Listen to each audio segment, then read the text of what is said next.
Bienvenue dans le 20h sur RTI 1. Sommet arabo-américain, le chef de l'État ivoirien participe aux travaux ouverts ce dimanche à Riyad. Le président Alassane Ouattara a réitéré son engagement à lutter contre le terrorisme et l'extrémisme religieux. Lutte contre la fraude, lutte contre la fuite des matières premières. Les douanes ivoiriennes ont mis la main sur 78 tonnes de cacao en route pour le Ghana voisin. Les deux pays produisent à eux seuls 60% du cacao mondial.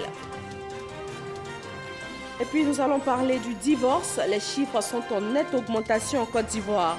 Le seul tribunal du plateau a enregistré l'an dernier 730 décisions de divorce. Selon les juristes, les causes sont diverses. En Iran, le candidat conservateur remet en cause la légalité du scrutin présidentiel. Annoncé perdant des urnes, Ebrahim Raisi a dénoncé des infractions durant le scrutin de vendredi. Merci de nous suivre sur RTI 1 ce dimanche 21 mai. Direction l'Arabie Saoudite, le président Alassane Ouattara y est pour le sommet islamique arabo-américain. La rencontre s'est ouverte ce dimanche en présence du roi d'Arabie Saoudite et du président américain Donald Trump. Le chef de l'État ivoirien s'est dit déterminé, tout comme la quarantaine de chefs d'État présents, à mener la lutte contre le terrorisme à travers la coalition internationale dont la Côte d'Ivoire est membre depuis 2015. Abiba Dambélé Saoué. Le président Alassane Ouattara était parmi les chefs d'État invités par Sa Majesté le roi Salman Ben Abdelaziz Al Saoud au sommet islamique arabo-américain qui s'est ouvert ce dimanche après-midi à Riyad. Une réunion multilatérale entre les monarchies du Golfe sous le leadership du Royaume d'Arabie Saoudite et les pays du monde arabe élargi aux pays musulmans, notamment les 34 pays membres de la coalition internationale contre le terrorisme, dont la Côte d'Ivoire fait partie, et les États-Unis. Il s'est agi de réfléchir aux stratégies communes de lutte contre la menace terroriste et l'extrémisme dans le monde, ainsi que de faire la promotion des valeurs de tolérance. Sa Majesté le roi Salman d'Arabie Saoudite s'est dit déterminé à éliminer le groupe État islamique et ses alliés que sont des groupes djihadistes comme Al-Qaïda. Le président américain Donald Trump, dont c'était la première sortie à l'international, a estimé que la lutte contre le terrorisme n'est pas une bataille entre les religions, encore moins entre les civilisations, mais une bataille entre le bien et le mal. Donald Trump a martelé devant une cinquantaine de dirigeants que si nous ne réagissons pas, nous serons jugés par Dieu lui-même. Il a ensuite annoncé la création d'un centre de contrôle du financement du terrorisme en Arabie Saoudite sous la houlette des États-Unis.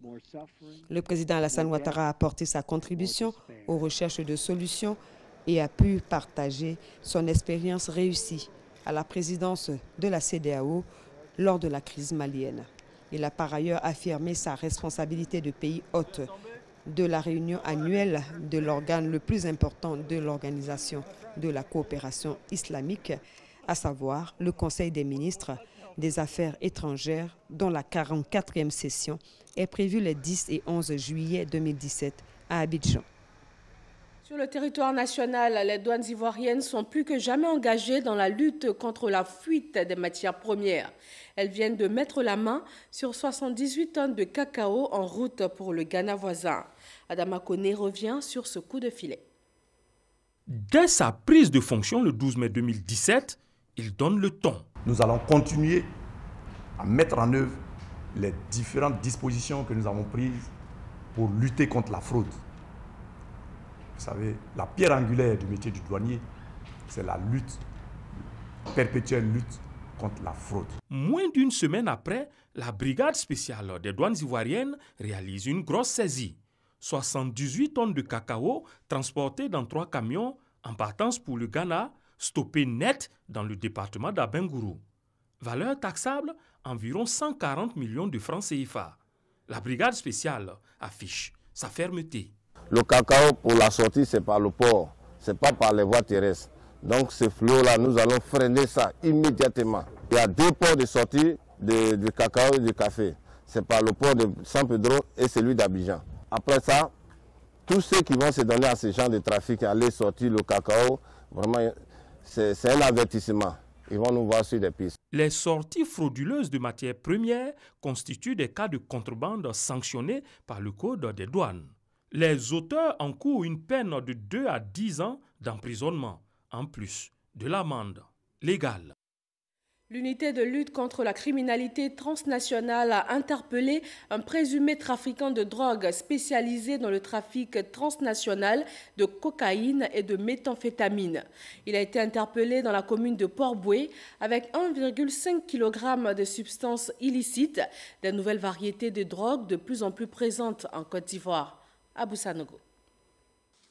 C'est une nouvelle variété de drogue dont la vente est en train de prendre de plus en plus de l'ampleur en Côte d'Ivoire. Il s'agit de la méthamphétamine et de l'amphétamine. Et cette drogue appelée drogue de synthèse cause beaucoup de désagréments chez ses consommateurs. À long terme, nous constatons chez les consommateurs de cette drogue-là des lésions ou des destructions sévères de la cavité buccale. Nous constatons une hallucination des consommateurs, la paranoïa et des délires. Nous constatons aussi des comportements violents et certains sont sujets à des dépressions. Et enfin, les consommateurs se retrouvent avec des troubles de sommeil et de la circulation sanguine. Les femmes qui consomment cette drogue-là, on constate chez elles un dérèglement du cycle menstruel. La cible des trafiquants de drogue, la jeunesse scolaire. On retrouve aujourd'hui cette drogue-là dans les fumoirs. On les retrouve aux abords des universités, on retrouve cette drogue aux abords des grandes écoles, des lycées et collèges. C'est-à-dire que notre jeunesse, aujourd'hui, est en train d'être détruite par cette drogue. Cette importante quantité de drogue aurait été saisie dans la commune de Port-Boué, au domicile d'un individu qui s'adonnerait au trafic transnational de cocaïne et de méthamphétamine par l'unité de lutte contre la criminalité transnationale organisée. Nous sommes déterminés à mettre fin à leur trafic pour débarrasser la Côte d'Ivoire de ce type de drogue. Selon un rapport de l'ONUDC, l'Office des Nations Unies contre la drogue paru en 2013, l'Afrique de l'Ouest est présentée comme la plaque tournante de trafic de drogue. 50 tonnes de cocaïne ont transité par l'Afrique de l'Ouest. La Côte d'Ivoire, en plus d'être une zone de transit, est devenue une zone de consommation. La 6e plateforme de partenariat public-privé de la filière café-cacao a clos ses portes. Les principales résolutions arrêtées sont la promotion de l'entrepreneuriat dans la cacaoculture et surtout la consommation locale du chocolat. Noël Niagno. La 6e session de la plateforme de partenariat public et privé de la filière café-cacao, c'est désormais du passé. Seul acte visible à retenir, la signature de la convention avec le chocolatier Mendelez. Elle vaut plus de 200 millions de francs CFA. Sa finalité, aider à améliorer le cadre de vie des producteurs, les créateurs de richesses dans la filière. Une bouffée d'oxygène en cette période de baisse des coûts du marché mondial. La présidente de la plateforme a exhorté les autres partenaires à mettre la main à la poche. Je voudrais vraiment saisir cette opportunité pour faire un plaidoyer et demander à toute l'industrie d'augmenter le nombre d'actions puisque au cours de ces réunions, on a vu que pas pouvoir influer sur les prix au niveau de la bourse de Londres. Donc, à défaut donc de pouvoir le faire, il faudrait que les populations ne se sentent pas abandonnées. Au-delà de cet acte visible, producteurs et leurs organisations, industriels chocolatiers, firmes phytosanitaires, organismes de certification, partenaires techniques et financiers, ministères et institutions nationales ont passé la main où elles passent et repassent durant ces 48 heures. Parce que dans le café et le cacao sont cachés un trésor pour l'économie ivoirienne. Tenez, pour une chute de plus de 30% du cours mondial du cacao, le budget national a été réduit de 9%. Et les sujets abordés reflètent bien les défis à relever avec un pic. Comment cesser d'être à la merci de la volatilité des cours mondiaux et intéresser les jeunes à la caféiculture et à la cacaoculture. Une solution, promouvoir l'entrepreneuriat dans la cacaoculture et la consommation locale du chocolat. Riche en exposés, riche en partage d'expériences. On a eu un bel exemple d'un Ivoirien qui est entrepreneur dans le café. On a eu aussi un jeune Ivoirien producteur qui a hérité de 100 hectares et qui se bat pour développer la plantation, le business que son père lui a laissé. Et donc tout ça, c'est des facteurs d'espoir pour la jeunesse. On va avoir un projet où on va impliquer les cantines scolaires les enfants pour qu'on change nos habitudes alimentaires et que ça devienne une habitude pour l'Ivoirien de prendre sa bonne tasse de chocolat chaud ou de prendre sa bonne tasse de café. Premier producteur de cacao au monde depuis 1978, devenir premier consommateur de chocolat au monde est possible. Nous devons le vouloir. C'est un défi à relever. Le divorce en Côte d'Ivoire, les chiffres sont en nette augmentation. Le seul tribunal du plateau a enregistré en 2016 730 décisions de divorce. Selon les juristes, les causes sont diverses. Le dossier de ce 20h avec Sita Soro. Consentez-vous à prendre l'époux Yao Kwasi ici présent. Oui! Cette phrase, vous l'avez sûrement entendue plus d'une fois. Mais cette phrase est aussi très vite remise en cause à chaque fois qu'un couple se sépare. Elle, nous allons l'appeler Blandine. Il y a 20 ans, Blandine s'unissait à un homme pour la vie. Après 15 ans de vie commune, Blandine est aujourd'hui divorcée. En 2010, j'ai eu une promotion et ce poste de responsabilité me demandait vraiment des heures supplémentaires. Et là, il était fréquent que je rentre aux environs de 22 heures, 23 heures parfois. Et là, je crois que mon époux n'a pas supporté. Et c'est cela qui a occasionné beaucoup de malentendus, beaucoup de disputes. Et arrivé à un certain moment, il a demandé de choisir entre mon foyer et mon travail. C'était un choix que je ne pouvais pas faire puisque ma vie professionnelle était liée à ma vie de foyer. Et s'il y avait un choix à faire, je crois que j'ai choisi de continuer dans ma vie professionnelle. Une situation qu'elle n'aurait jamais imaginée. Un soir à la descente, je me suis vue refuser l'accès à mon domicile conjugal. Et là, j'ai fait les démarches au niveau du tribunal pour qu'on puisse le convoquer, pour qu'il réponde de ses actes, pour justifier l'acte qu'il a posé. Et là, il n'a pas supporté.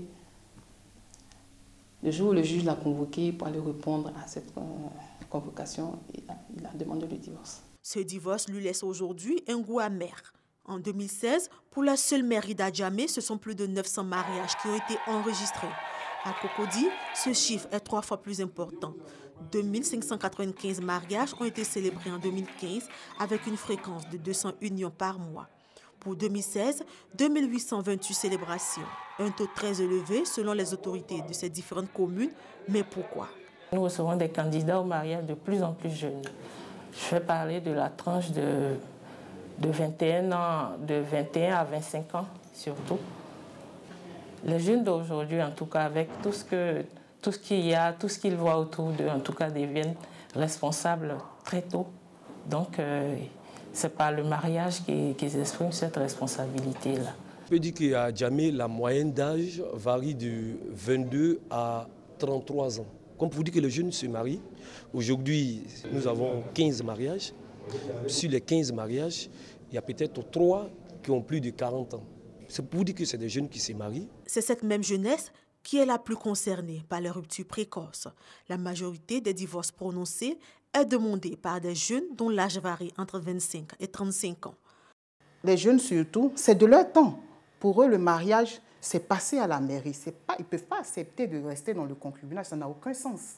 Donc du coup, c'est passer à la mairie. Donc du coup, on passe à la mairie, quand ça ne va pas, on divorce. Par contre, si on était dans le concubinage, on sort, on prend ses affaires, on s'en va, personne ne ressentira cela.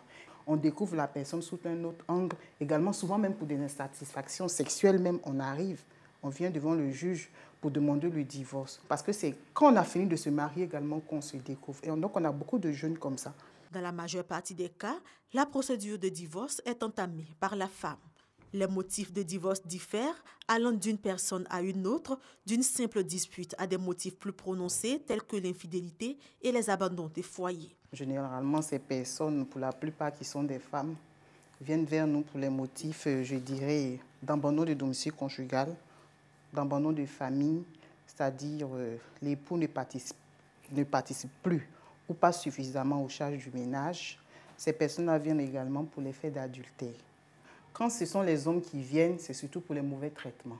C'est-à-dire la femme ne s'occupe pas suffisamment d'eux, elle ne fait pas attention à eux et tout, et surtout aussi le manque d'enfants. À cet effet, le tribunal du Plateau comptait en 2016 730 décisions de divorce, selon que la décision soit par consentement mutuel ou par contentieux.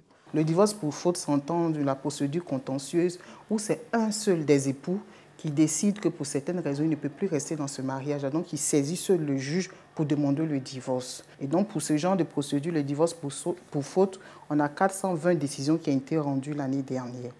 Et concernant le divorce par consentement mutuel, où les deux époux de concert, ensemble, à l'amiable, décident que ça ne va plus, on va s'asseoir, on va demander le divorce ensemble. Là, il y a eu 310 décisions. Toute procédure de divorce affecte moralement et peut être coûteuse. Une demande de divorce peut se faire en un temps record s'il y a consentement mutuel avec un coût compris entre 90 000 et 100 000 francs CFA. Par contre, elle peut durer jusqu'à 2 ans quand il y a contentieux et là, les frais peuvent s'élever jusqu'à 200 000 francs CFA. Le mariage ayant une dimension sacrée, dans la plupart des religions, la rupture de ce lien continue d'être une question morale et n'est ni encouragée par la Bible ni par le Coran.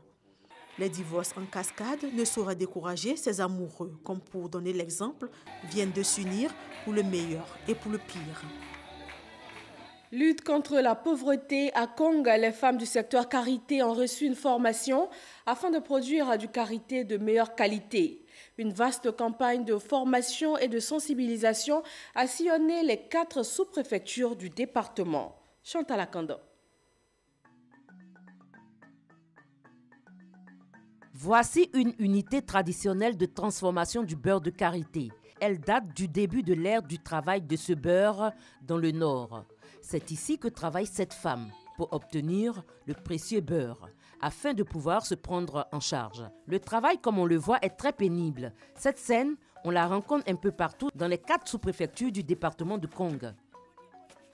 Le manque d'informations sur les bonnes pratiques de production des amandes est l'une des conséquences de la mauvaise qualité du beurre produit, ce qui conduit inévitablement à des méventes, principale cause de la pauvreté des femmes exerçant ce métier. C'est tout le sens de la vaste tournée de formation et de sensibilisation initiée récemment par la MUDECI, Mutuelle pour le développement de la sous-préfecture de Sikolo. Cette formation est assurée par les agents du réseau ivoirien du karité, RICA. Je suis très satisfait parce que les femmes étaient très attentives. Elles ont apprécié la formation. Je pense qu'elles vont appliquer cette formation. Aujourd'hui, si ces femmes sont engagées pour nous produire des amandes de bonne qualité et du beurre de bonne qualité, parce que si l'amande est mauvaise, on ne peut pas avoir la bonne qualité de beurre.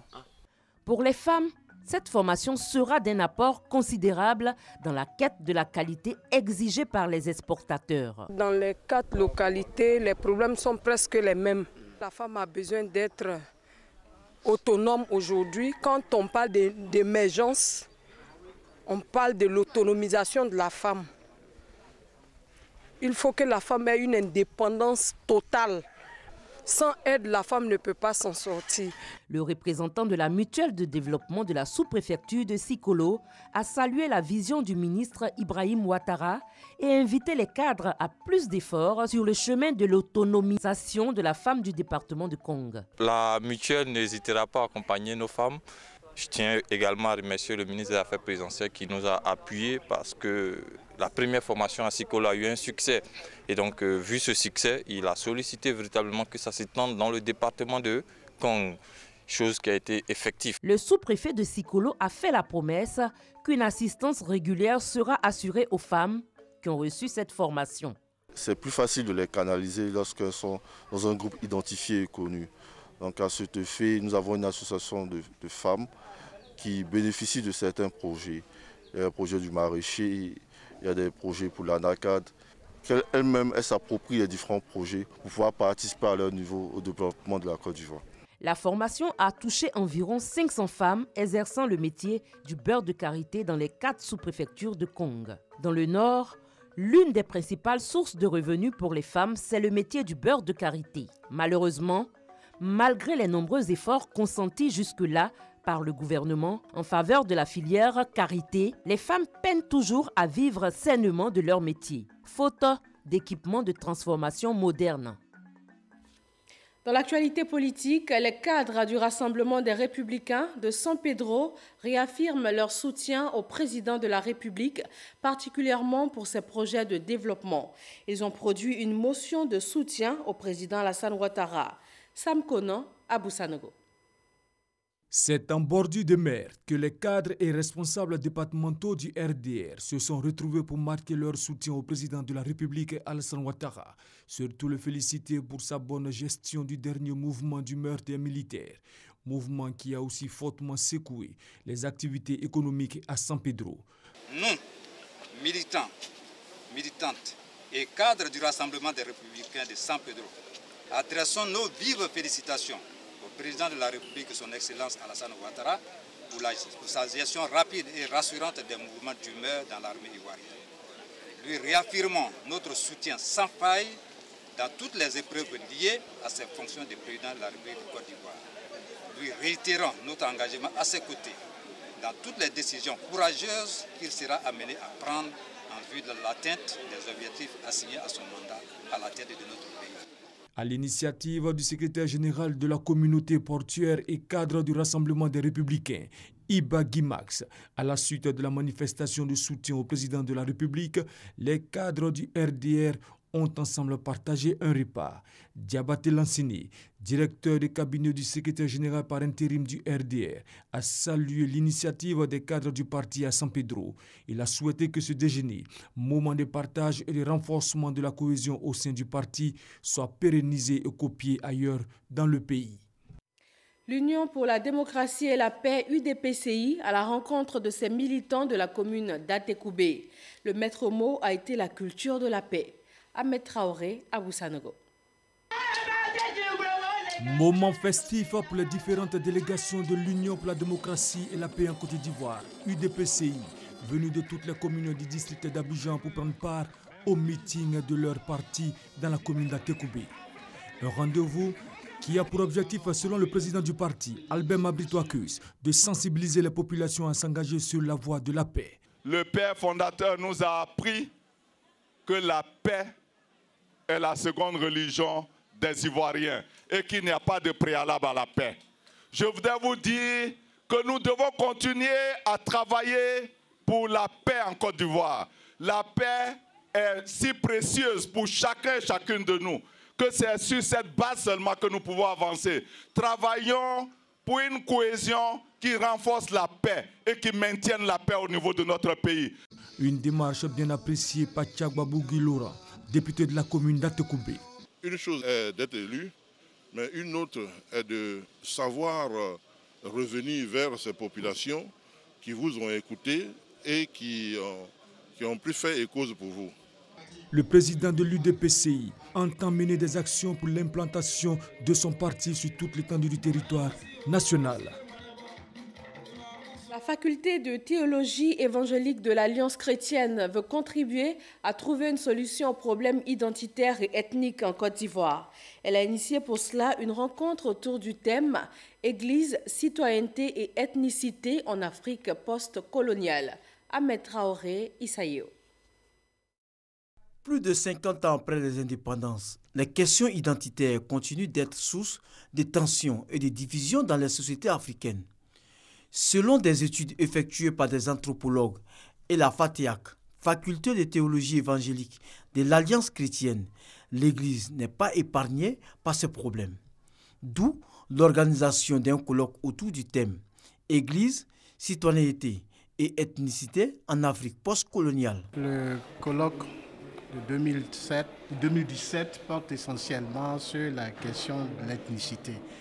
L'ethnicité, le rapport de l'ethnicité au développement de nos nations, comment réguler ce facteur pour le rendre positif, exploiter la diversité ethnique pour permettre une émulation, un développement au niveau des nations.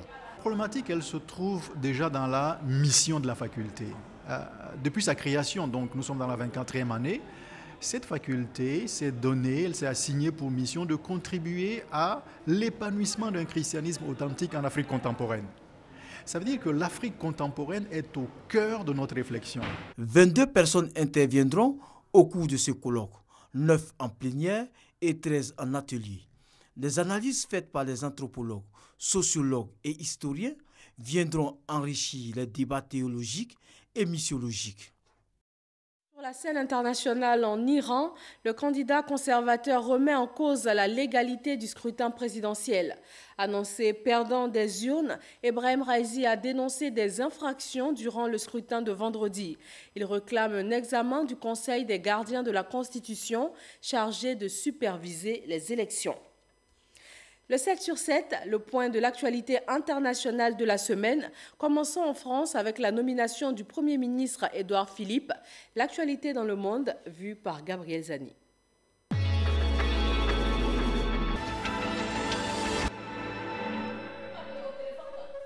Le député maire du Havre, Édouard Philippe, a été nommé lundi Premier ministre d'Emmanuel Macron. Diplômé de sciences politiques et de l'ENA, Édouard Philippe est âgé de 46 ans. Cet élu du parti Les Républicains est un proche d'Alain Juppé.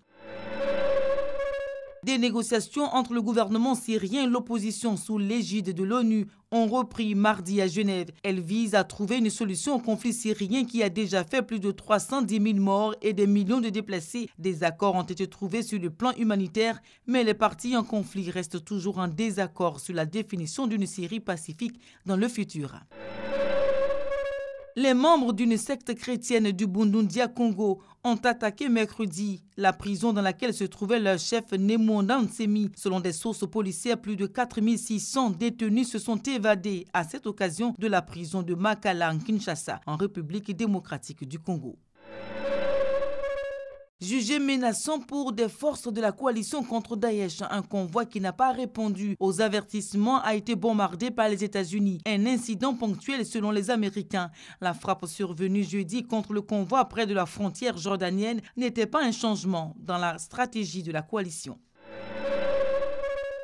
Le vendredi, le président français était dans le nord du Mali. Pour son premier déplacement officiel en Afrique, Emmanuel Macron a choisi Gao où se trouve la plus importante base des forces françaises engagées dans la lutte contre le terrorisme. Le président français souhaite une mobilisation plus forte des forces françaises de Barkhane dans le nord Mali et une exécution de l'accord d'Alger, signé il y a 2 ans entre le pouvoir et les mouvements armés du nord du pays. Le premier voyage de Donald Trump à l'étranger a débuté samedi par l'Arabie Saoudite. Le président a été reçu en grande pompe à Riyad par le roi saoudien. Les États-Unis et l'Arabie Saoudite ont signé des accords d'une valeur de plus de 380 milliards de dollars. Ce dimanche, Donald Trump a prononcé un discours très attendu. Le président américain appelle à lutter contre l'extrémisme religieux. La Corée du Nord a procédé ce dimanche à un nouvel essai de missiles balistiques. C'est le dernier en date d'une série de tirs qui ont suscité des condamnations internationales et la menace d'un durcissement des sanctions contre Pyongyang. La Corée du Sud, le pays voisin, a qualifié de dangereux et irresponsable ce tir, le deuxième en une semaine.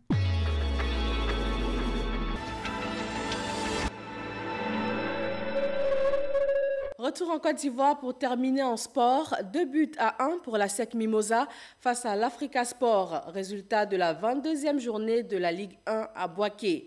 Le derby ASEC Africa a tenu toutes ses promesses. Des images de cette très belle rencontre avec Kader Sogodogo. ASEC Mimosa, Africa Sport. C'est d'abord l'avant-match des supporters. On va chanter. Ouais. Toi, tu souffles. Ouais. Il ne faut pas chanter, toi, tu ne pas, il faut taper. Toi, tu chantes. Voilà, on chante ensemble. Ouais. Africa, c'est mon équipe. C'est mon maillot. Moi, je vous jure que l'Africa me fera pitié. Le lendemain jour de match, le derby de la 22e journée est offert gracieusement par le chef de l'État au public sportif ivoirien. Public qui n'a pas boudé son plaisir. Sur le terrain, pour les 45 premières minutes, l'avantage au score est pour les jaunes et noirs. 1-0 avec un pénalty manqué côté vert et rouge. Bilan à mi-parcours avec les supporters. Je demande aux supporters de l'Africa de garder leur calme et leur sérénité. Ici, c'est comme ça. C'est le résultat qui était prévu. Nous ne sommes pas menés, on a été agressés. Parce que le joueur qui s'est dit marqué, et il a donné des coups. Il a poussé le joueur. Donc en temps normal, le joueur doit avoir une carton rouge. Mais ils n'ont pas pu le faire, il a continué à faire ses jeux de kaki. En seconde période, la SEC va réussir à mettre un deuxième but et l'Africa va tout de même réduire le score. 2-1, score final. Joie chez les Mimosas et optimisme chez les Oye. Je le dis encore, je le répète, que l'Africa n'est pas notre adversaire. Notre adversaire, c'est l'OAC. Leur entraîneur est mon fils. Mais croyez-moi, il va revenir. Mais ils ont un petit gamin, là, le petit 23, là. Donc à se méfier, parce que la vitrine, c'est la SEC. À l'Africa, qui les connaît? Mais je pense que c'est un clin d'œil que je lui fais. Je suis entièrement satisfait de la prestation de mes joueurs. On peut perdre, mais quand on joue crânement et que vraiment on domine le match, puis on le perd comme ça, vraiment, moi, je dis à mes joueurs, et puis je vais payer les primes. Je m'en vais payer les primes tout de suite, parce que mes joueurs ont très bien joué. On mérite la victoire. Le derby à 5 à Mimosa, Africa Sport, aura tenu toutes ses promesses. C'est une contribution pour la paix. En tout cas, on a joué notre partition. On espère que ça va donner du bon au cœur à la population de Bouaké.